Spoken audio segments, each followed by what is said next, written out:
comienza Red Más Historias. Muy buenas noches y bienvenidos a esta nueva emisión de Red Más Historias. Ya saben que los invitamos a comentar nuestros contenidos en redes sociales con las etiquetas numeral Buenos Cuentos y numeral Red Más Historias y a que nos hagan llegar sus sugerencias al correo electrónico que aparece en pantalla. Comenzamos. El horror de los asesinatos selectivos regresó a la región del Catatumbo, esta vez por cuenta de los grupos armados ilegales que están reclutando forzadamente migrantes venezolanos. Los obligan a trabajar en los cultivos de coca, luego los matan a sangre fría y los entierran en fosas comunes. El regreso del terror es una historia exclusiva de Mario Villalobos.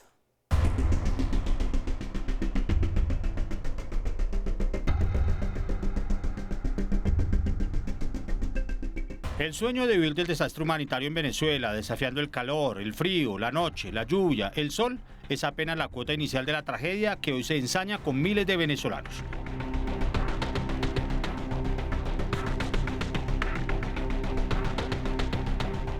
Muchos de ellos parten de casa con la sola esperanza de huir del horror de la dictadura de Nicolás Maduro, que se traduce en hambre, enfermedades y miseria.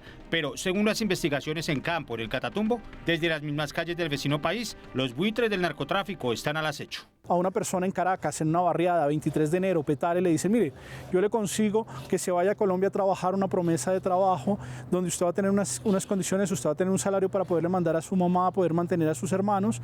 Estas personas aceptan, cuando llegan acá realmente son esclavizadas y tenidas en estos cultivos. La ilusión de poder ganarse unos pesos obliga a jóvenes de entre 25 y 30 años, e incluso a adolescentes y niños, según las fuentes humanas en campo, a aceptar lo que aparentemente es un trabajo formal en el sector agrícola, pero que en la realidad es otra cosa: convertirse en raspachines de los cultivos de coca en el Catatumbo. Les ofrecen unos salarios muy altos, unas cosas que para ellos son casi que un sueño, y la posibilidad de enviar dinero a su país y de poder apoyar a su familia.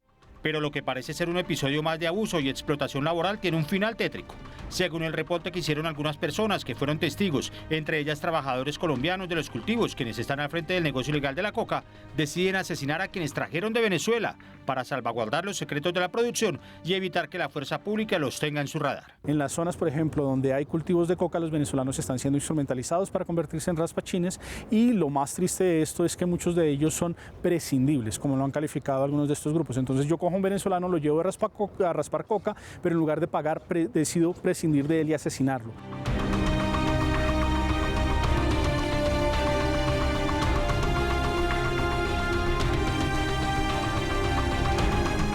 Pero ahí no para el horror de lo que están viviendo en el Catatumbo los raspachines venezolanos. Diversas organizaciones no gubernamentales han documentado que las familias de esas personas que viajaron ilusionados a conseguir unos pesos para sobrevivir, no solo no van a regresar a casa, sino que nadie sabrá dónde quedaron sus cuerpos. El homicidio a estos venezolanos que son utilizados por estas organizaciones criminales llevan a que cuando se prescinde de su mano de obra, como lo llaman ellos, la mano de obra prescindible, terminen simplemente la misma dinámica de desaparición de cuerpos que se implementó en toda la dinámica de conflicto armado.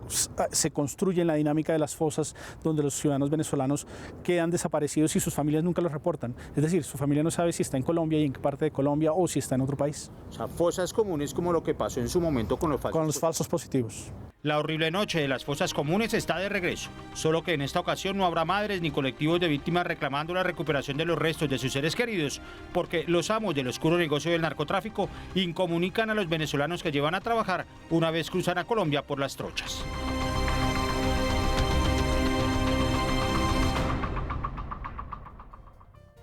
Y es que la dinámica del conflicto en el Catatumbo hace que se enfrenten y a la vez convivan diferentes grupos ilegales. Detrás de ese pulso de fuerzas están la población civil colombiana y los inmigrantes venezolanos.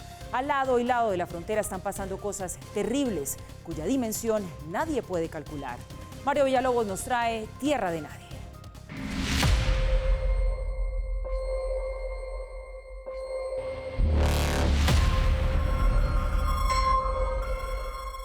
La Fundación Paz y Reconciliación, que ha estudiado de cerca y desde hace varios años el conflicto armado, acaba de terminar un trabajo en campo en la región del Catatumbo y confirmó que efectivamente los migrantes venezolanos son víctimas de trata de personas y terminan asesinados por quienes los engañaron ofreciéndoles trabajo. Pero además logró establecer que no solo son arrojados a fosas comunes. Los llevan a raspar coca del área del Catatumbo, Tibú, Convención, Teorama. a raspar coca, los ponen a trabajar como esclavos 3 meses y luego los asesinan, los botan al río o fosas, pero generalmente los botan al río para no pagarles. 2, la otra posibilidad es que en la propia área metropolitana de Cúcuta y en la área metropolitana de San Cristóbal, en el lado venezolano, pues los terminan asesinando y son enterrados como NNs, que es lo que está pasando en Nureña y Fernando Feo, municipios del lado venezolano. La envergadura de semejante tragedia es de proporciones gigantescas porque el Catatumbo es hoy una región sin Dios ni ley.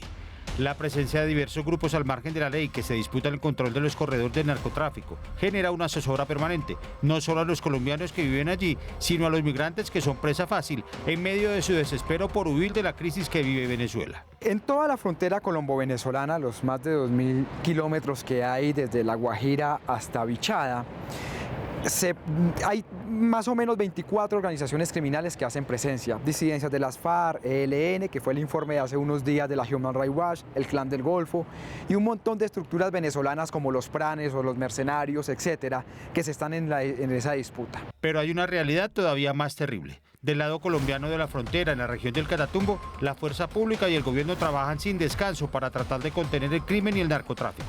Pero del lado venezolano nadie sabe qué está pasando. Hay evidencia de que la Fuerza Armada Nacional no solo le da amparo al ELN, sino que trabaja en llave con los narcotraficantes.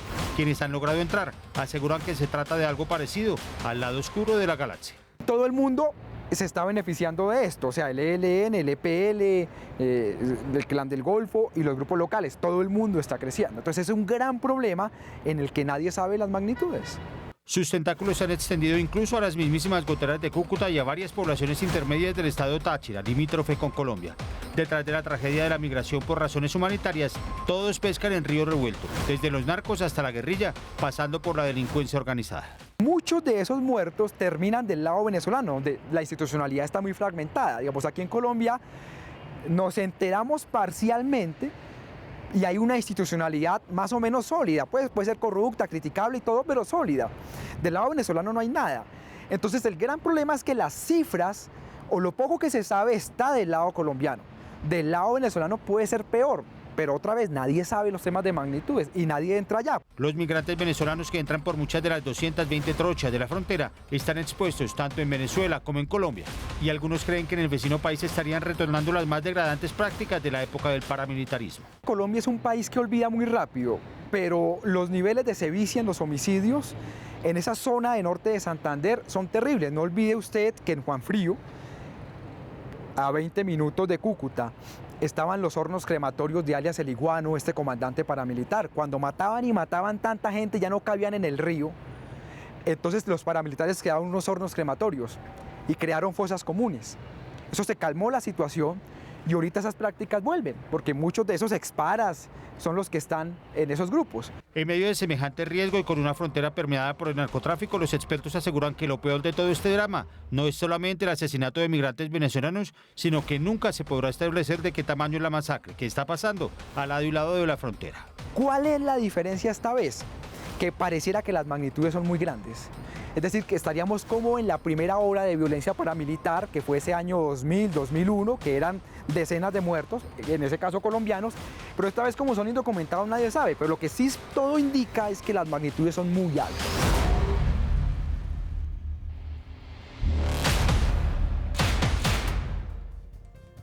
Pero esa no es la única tragedia que viven los migrantes. Quienes habitan en los centros urbanos se enfrentan a una realidad que los pone contra las cuerdas. Expertos aseguran que si no les prestan una oportuna atención en salud mental, estaremos ante otro fenómeno tan desbordado como la misma migración. Un dolor en silencio es una historia de Mario Villalobos.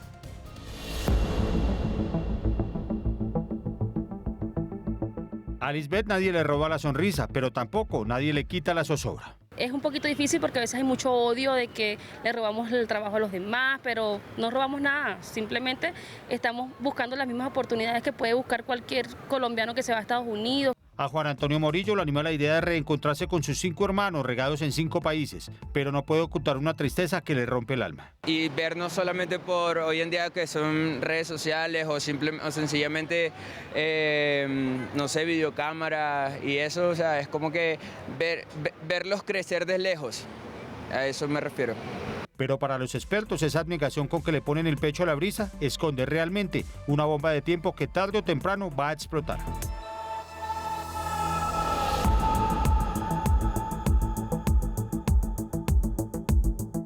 Edgar León es uno de los más respetados psicólogos clínicos del país y ha seguido de cerca el fenómeno de la migración. Asegura sin asomo de duda que los venezolanos están expuestos a una realidad que en muchos sitios del planeta es un problema de salud pública. La depresión y la ansiedad los están carcomiendo. Lo primero que sucede con un venezolano o cualquier migrante que salga de su terruño es enfrentar un duelo, porque es una pérdida.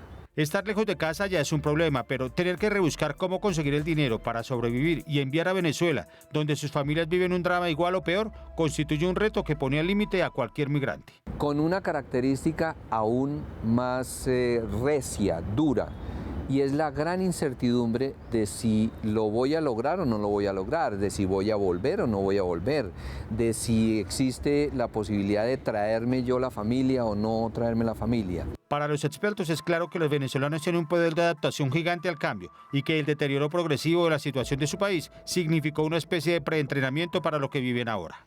El venezolano típico promedio es un venezolano adiestrado, educado y criado en un sistema de restricciones.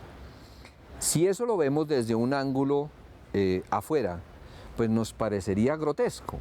Sin embargo, lo que la salud mental nos dice es que en este momento el migrante venezolano tiene tiene un punto a su favor, y es que ya está entrenado. Pero eso significa poco o nada a la hora de tratar de contener la angustia, la depresión, la zozobra, el desarraigo y la lucha por sobrevivir.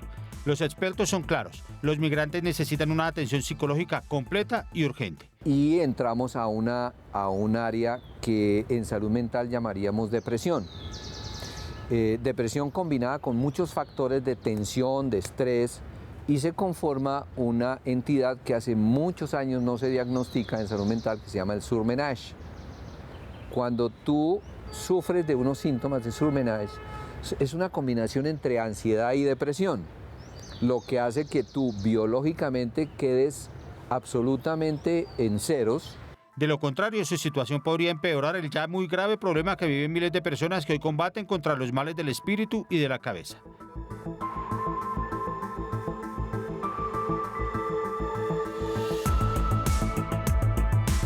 Y si a ello le sumamos que muchos migrantes son objeto de prácticas xenofóbicas, el drama se incrementa al punto que corren el riesgo de que su conducta traspase los límites de lo admisible. Eso termina por generar algo socialmente censurable, pero que es natural, es normal que surja en cualquier grupo social, que es la xenofobia.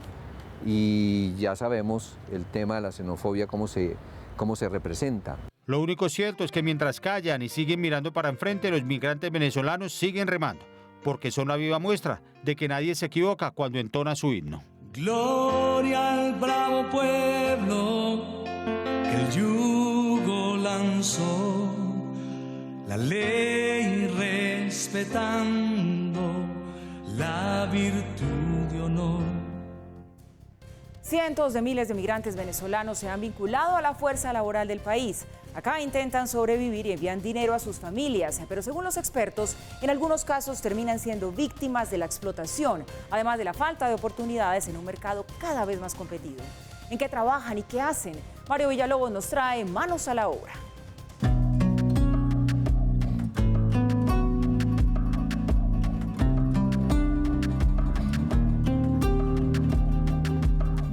Se estima que solo el 5% de quienes migraron justo cuando comenzó la crisis en Venezuela lograron conseguir trabajos acorde con su formación y un nivel de ingresos adecuado.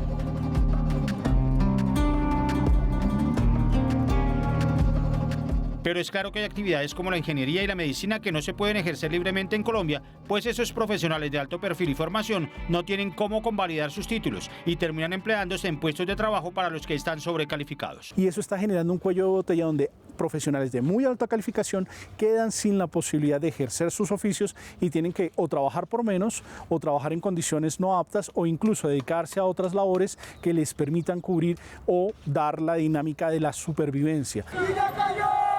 ¡Y ya cayó! ¡Ese gobierno ya cayó! Pero lo que es peor, al no poder trabajar libremente y competir por un puesto en el mercado formal de vacantes de alto perfil, ese tipo de especialistas migra hacia otros países, pues el sistema colombiano les da un portazo en la cara. Chile generó programas para capturar la mano de obra de médicos, mientras que esa mano de obra pasó por acá, nosotros teniendo necesidades en especialistas y subespecialistas los perdimos y no los llevamos a las zonas en las que podrían haber sido bastante útiles. Otro drama viven quienes tienen una formación media, estaban cursando carreras tecnológicas o universitarias y fueron víctimas del acelerado deterioro de la educación tras 20 años de chavismo. Cuando llegan a buscar trabajo en Colombia, se encuentran en franca desventaja. La ideologización de la educación, pues mucha gente tiene una formación bastante precaria que cuando ingresa un niño a un colegio colombiano, le hacen un examen y un niño que debería estar, un muchacho de 16 años que debería estar en último grado de bachillerato, termina en último grado pero de primaria.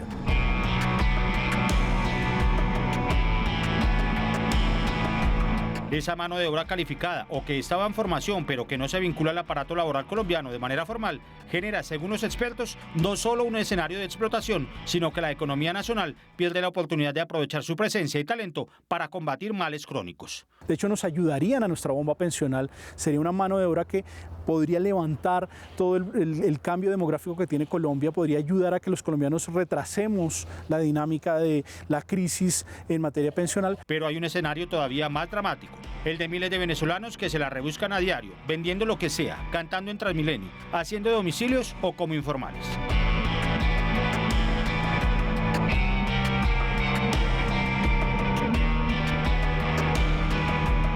Todos saben que el rebusque no es opcional sino obligatorio y la solidaridad de la gente es su salida rápida para solucionar el día a día. Cuando uno habla con los venezolanos dice, primero en Colombia regalan plata, porque uno se sube en Transmilenio y pide plata y le dan plata. Y uno se sube con una bolsa de dulces y puede generar un negocio con esa bolsa de dulces. Esa informalidad está absorbiendo las mafias que venden productos de contrabando, estos chocolates turcos que nadie consigue pero que se venden en el servicio público. Estas mafias han tomado la mano de obra venezolana.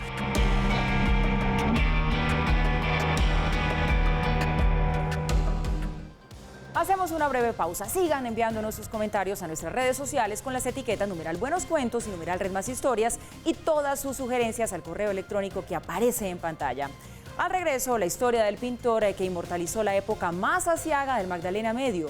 Ya regresamos.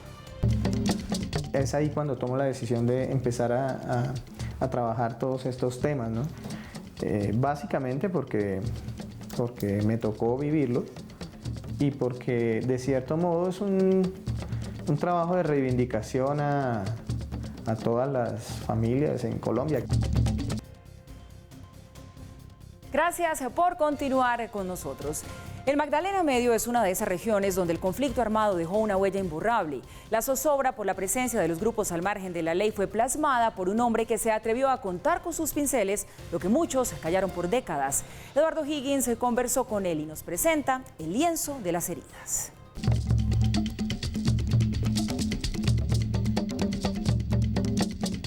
Macondo era entonces una aldea de 20 casas de barro y caña brava, construidas a la orilla de un río de aguas diáfanas, que se precipitaban por un lecho de piedras pulidas, blancas y enormes como huevos prehistóricos.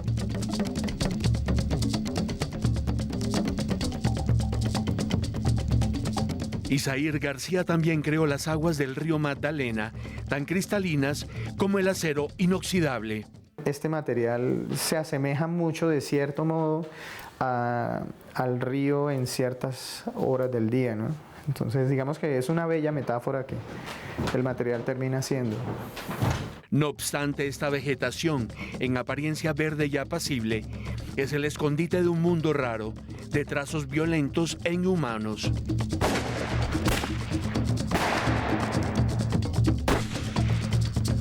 Isaír García, nacido en Barranca Bermeja, tenía 13 años cuando hizo el primer bosquejo mental de la violencia. Uno de sus hermanos fue secuestrado. Es ahí cuando tomo la decisión de empezar a trabajar todos estos temas, ¿no? Básicamente porque me tocó vivirlo y porque de cierto modo es un trabajo de reivindicación a a todas las familias en Colombia. El hermano del pintor nunca regresó. Quizá lo perdió dentro de estas plantas carnívoras que devoran víctimas inocentes, que camuflan a los grupos armados de la región del Magdalena Medio. Hace exactamente 32 años va a ser, y nunca más se volvió a saber. El río siempre ha sido la metáfora recurrente del paso inevitable del tiempo. El tema de que nadie se baña 2 veces en el mismo río es cierto, totalmente cierto.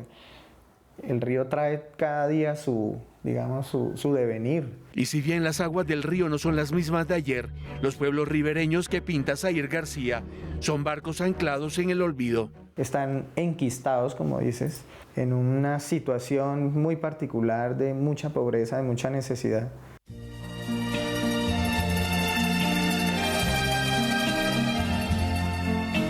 Nueva Venecia en el Magdalena Medio. Cómo sufro al pensar que en Venecia murió. Otra ironía de la vida, gracias al desenfado de un colono que bautizó este pedazo del río con el nombre de la serenísima ciudad italiana. El artista santandereano es el Charles Aznavour de la pintura. Decidió inmortalizar a Nueva Venecia con sus pinceles. No importa que fuera humilde, no importa que no tuviera la plaza de San Marcos. Todo esto son, de cierto modo, testigos silentes y testigos fijos de toda la vida, de todo lo que ocurrió, no solo en el Magdalena Medio, a través de todo el recorrido del río. Los cuadros de Zahir García están contenidos en un libro llamado Magdalena. Su nombre evoca poblados sin aguas diáfanas. Macondo no es el mismo de antes.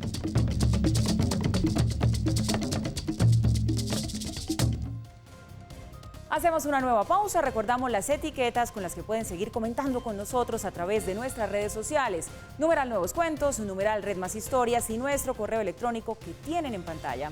Cuando regresemos les ofreceremos un avance de nuestro próximo capítulo. Continuamos en Red Más Historias, gracias por seguir con nosotros. La próxima semana tendremos más buenos cuentos. La diosa de ébano del atletismo colombiano, Katherine Ibargüen, nos contó en exclusiva a qué se dedicará una vez se retire de las pistas tras los Juegos Olímpicos de Tokio.